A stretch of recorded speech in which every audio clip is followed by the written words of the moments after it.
So this organization came to me just off the cuff from my pastor. He was talking, this must have been early September, and he just drops a mention of this group here in the Kansas City area called Fathers Club. And I'm like, oh, that's pretty cool. We talk a lot on the show about the importance of dads, getting dads involved. And I said, let me do a little digging on this and see what these guys are all about.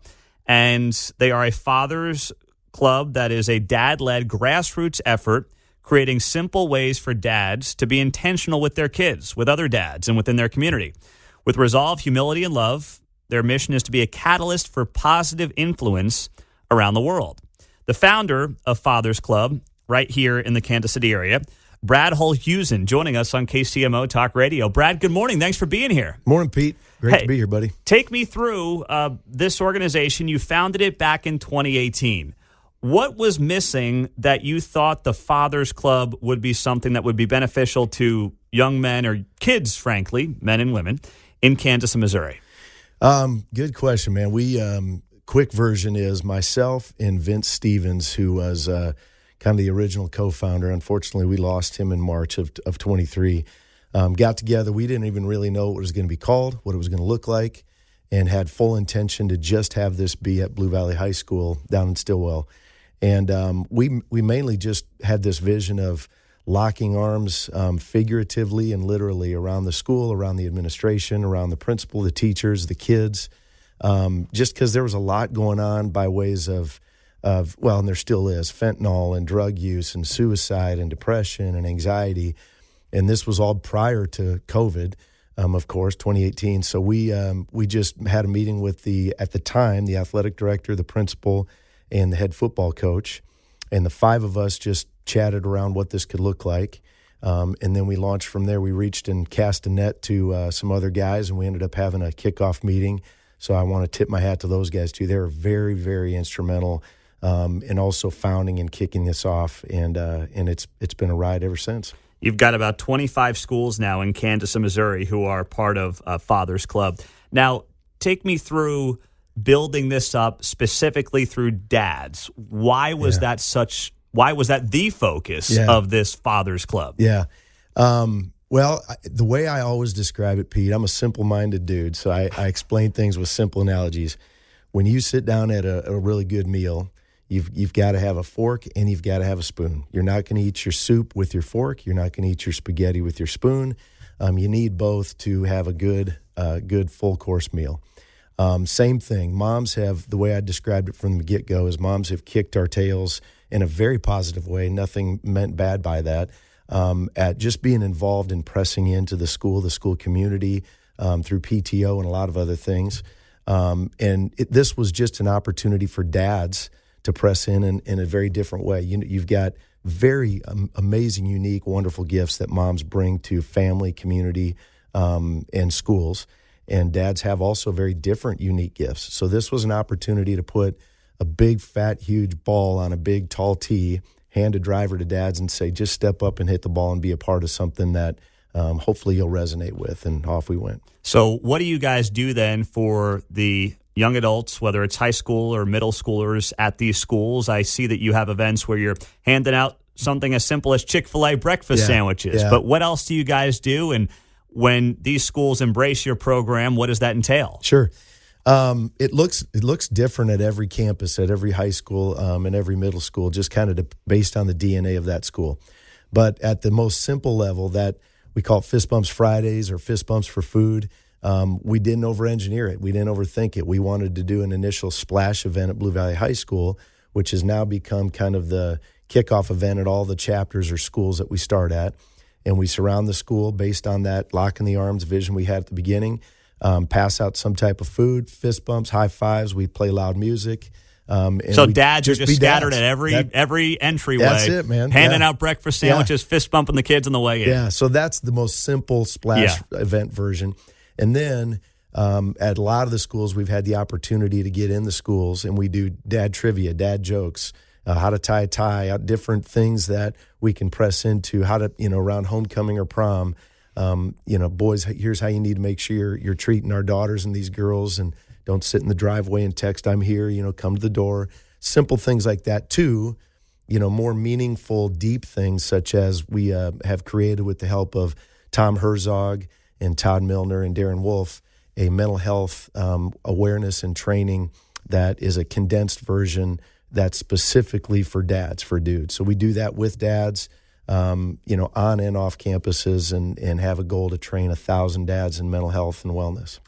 How did you start to see things change as you guys got involved with these schools? What did you see? What was the feedback from the administration on how kids were changing with the fathers more actively involved in things like this? Yeah, maybe the best way to describe that is a couple stories. We first time we did a fist bump Friday at Blue Valley High School, there was one of the dads that overheard. There was 3 young ladies walking into school, and he overheard one of them say, "Man, I wish my dad was here this morning." And nothing against that dad. He probably didn't know what was going on yet at that time. Because, but just the camaraderie and the feeling of in this case 50-some dads on campus really just kind of kicked off the day different. We had teachers come out. By that time, the principal was joining us. He was holding the front door where the car line was, giving fist bumps to kids, and it created a neat kickoff start environment for the day. And again, a lot of teachers and administrators, man, we really appreciate this.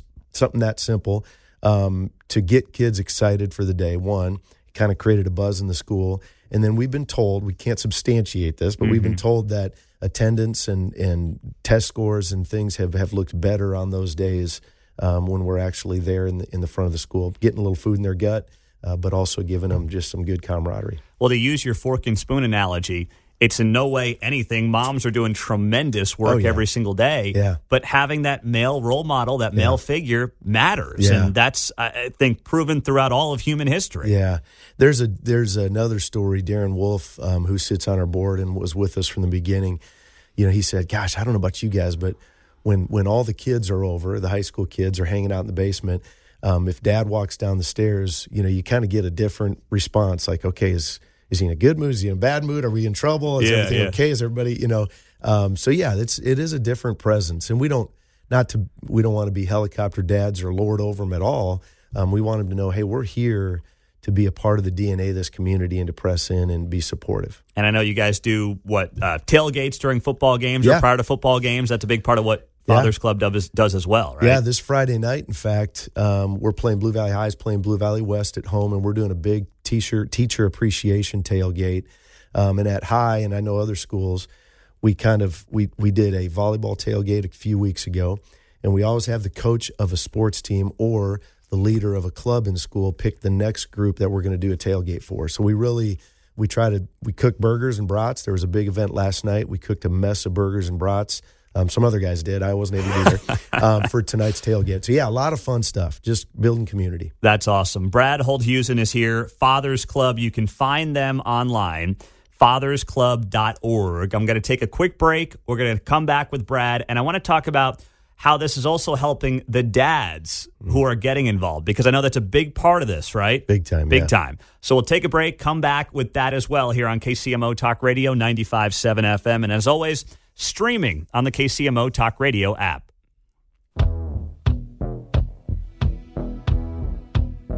Hey, it's Dan Bongino. Tune into my show every day from noon to 2 p.m. on KCMO, now on FM 95.7. Continuing our Feature Friday segment with Brad Holdhusen. He is the founder of Fathers Club, a great organization here in the Kansas City Metro. They have a couple of dozen, at least, high schools and middle schools on both sides of the state line.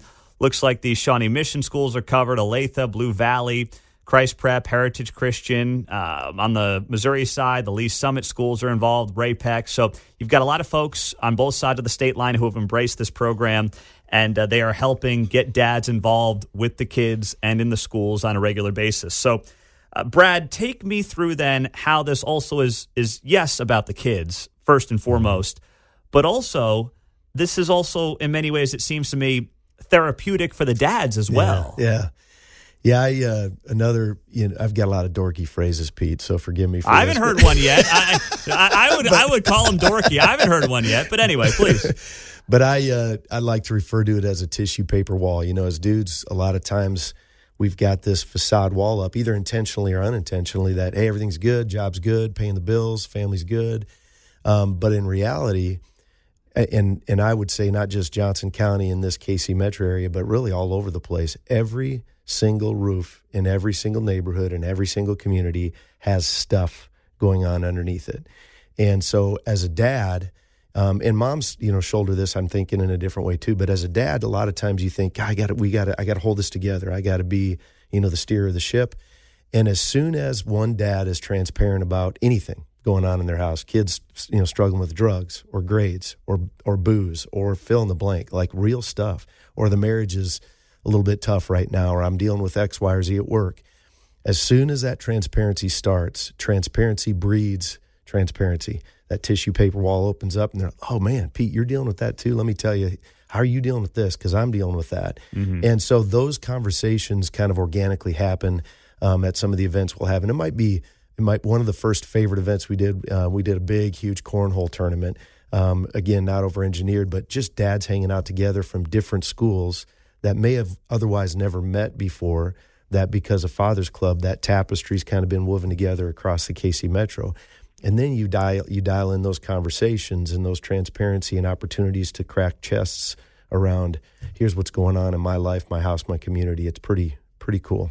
Well, because dads, and especially men, it seems like, as life goes on, are less likely to build those relationships. That's just the guy in us compared to women who are more likely to maybe find that. We're just different breeds, right? So everything's fine, everything's good, right? Everything's great. And then it's like, well, it's really not. Yeah. And you're cracking through some of that by getting dads involved with Father's Club. Right. And you naturally, and not all dudes are this way, but naturally I think a lot of times dudes end up just kind of isolating. And it's not because we step backwards. I've also said, moms have volunteered and stepped forward.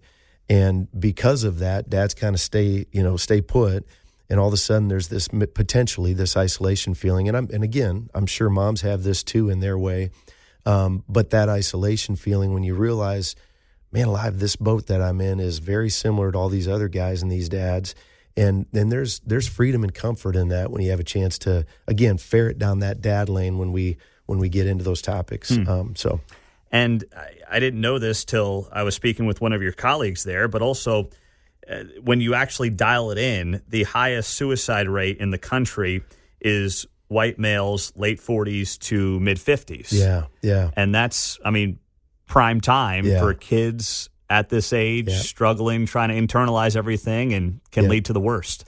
Yeah, can you imagine, and I can actually, I'll talk firsthand, when you are struggling with I'll call it dad topics or things, and kids are struggling, and you've got to be, that mentor, that leader in the home, and you've got to be there and a support for your wife, but you're dealing with stuff internally, you've got to have an outlet to be able to bring that stuff to and talk to and realize that you're not alone. So, yeah, spot on. Well, you've got a hat here, a Father's Club hat here. You were kind enough to bring it. It's a real nice hat. This is not a cheapo. Mark might steal it from me in there, Mark. You like this hat, right? You like that one? It looks super nice. Yeah. So it's got 3 shields on it, and the shields are intertwined, and then it says Father's Club. And it's kids, community, and dads. And that's obviously how you built this thing. That's obviously what the logo represents. Mm-hmm. But what do you want to make sure people know in terms of how these 3 things do weave together? Yeah. Intentionally, those shields, and you can see them on our website, have kind of a broken in them so that it looks like they're interlocking. And we went through, many iterations of logos back in 2018 before we landed on this. But that concept it goes back to the vision of dads locking arms around the school, the community, the kids, the families, everything. So that was part of the logo intentionality. The other part was those 3 lanes. We wanted to make sure that we depicted the 3 intentional lanes of dads, kids, community, to make sure that there's a place for it for every dad that comes into Father's Club. Oh, my kids aren't in school anymore. Or I don't have kids that are in school yet. Doesn't matter. There's a spot for you. We've got things that are going on to weave into the fabric of what we're doing. So the logo is intentionally meant to kind of depict all that. Brad Holdhusen is here on KCMO Talk Radio, Father's Club. He's the founder of it. And we talk a lot about the kids. We've talked about the dads making this all work. What are you seeing in the changes in the fathers that are getting involved, that are suddenly very present in their kids' lives. So maybe they viewed themselves as the guy that's got to run out and travel and make as much money as possible. What are you seeing in them? So we had, I'll tell a couple quick stories. I've had at least a half a dozen dads over the years when we do, and it's typically at a kickoff event at a school where we'll do a group of dads will get together for the first time. The principal will be there to talk and kind of champion Father's Club at that school. And a dad will kind of come up to me off to the side. And the reason they came is because they heard about the mental health aspect. And they either have a kid, most of the time one of their kids has struggled with or is struggling with some issues, anxiety, depression, suicidal ideation, and they just haven't known who to go to or what to talk about or where to go. And like I said, they've come up and said, man, this is just, I'm so glad this exists. And they really find that strain of the DNA of what we're doing as, this is why I'm here. This is really impactful for me, my family, and are excited to get involved with it. To, flip side, Kevin Easterday, Todd Milner, two dudes and Randy Bratton, three thoroughbred studs and on our board and a part of the originating part of our organization. Their kids are all aged out, but still very much involved in digging trenches and growing this thing because they've seen such an impact in their lives, their family's life, the community life, that they want to continue to foster it, even though their kids are out of high school. We've had grandparents too. We've had granddads come in and get involved too, so which is pretty cool. That's awesome. So as I understand it, every chapter can do as much or as little as they want within these schools, or do you guys give blueprints and guidelines of maybe things you can do on a monthly basis? How do you stack that up? Yeah, we try to give at least a blueprint, of different ideas and concepts. We also try to get what we call the chapter chairs who head up each school. So the dads in that community that head the school up, we try to get them together so they can share ideas on what is successful and what's happening at their school. So that's one thing. Another, our board, we're trying to put together more of call it a playbook that's going to be on the website so that if a new chapter starts, they've got a place to go to see, here's some easy layup things that we can start with and do. But we don't want to overly manage them, so to speak. We want that to be their autonomy, the DNA of their school. Every community is different. And as we move in different neighborhoods, different areas, a Father's Club chapter and what they do and what resonates at their school is going to look different. So we want that to be the case and then give them communication tools and different things to make that easy. That's awesome. Once again, Brad Holdhusen, Father's Club. Find them, fathersclub.org. They are right here in the Kansas City area, about 25 chapters on both sides of state line. There's a donate page, obviously. There's a general fund to help them out with all the general needs as they keep growing. But also you have links to each of the chapters on both sides of the state line. And if you donate through one of those links, it will go directly to those schools. So, Brad, thank you so much for being here. Anything else in the last 30 seconds you want to make sure people know? I just got to give big-time props to our executive director, Mike Davison. We brought him on a year ago. He just celebrated his birthday, so I just wanted to say thank you to Mike Davison. The dude's a stud. He's the tip of our spear. I love him dearly. And we wanted him to be here, but he's hanging out in Colorado. I tried to get him in studio this morning, but we'll have to get him back another time. Yeah. But yeah, great guy. He and I spoke to set this whole deal up. And thank you so much for all you're doing here, Brad. An outstanding organization. Keep up the great work. And you'll be flipping the burgers tonight? Is that fair at the tailgate? Well, I get the opportunity to marry my sweet niece tonight, so I won't be at the game. I'll be officiating a wedding on a Friday night, but I'll miss being at the tailgate, unfortunately, this one time. Well, hey, if you're going to miss it, that's a damn good reason to miss it. Brad, thank you, my friend. We appreciate you being here. Thank you, brother. Find them, fathersclub.org. Brad Holdhusen, the founder, on KCMO Talk Radio.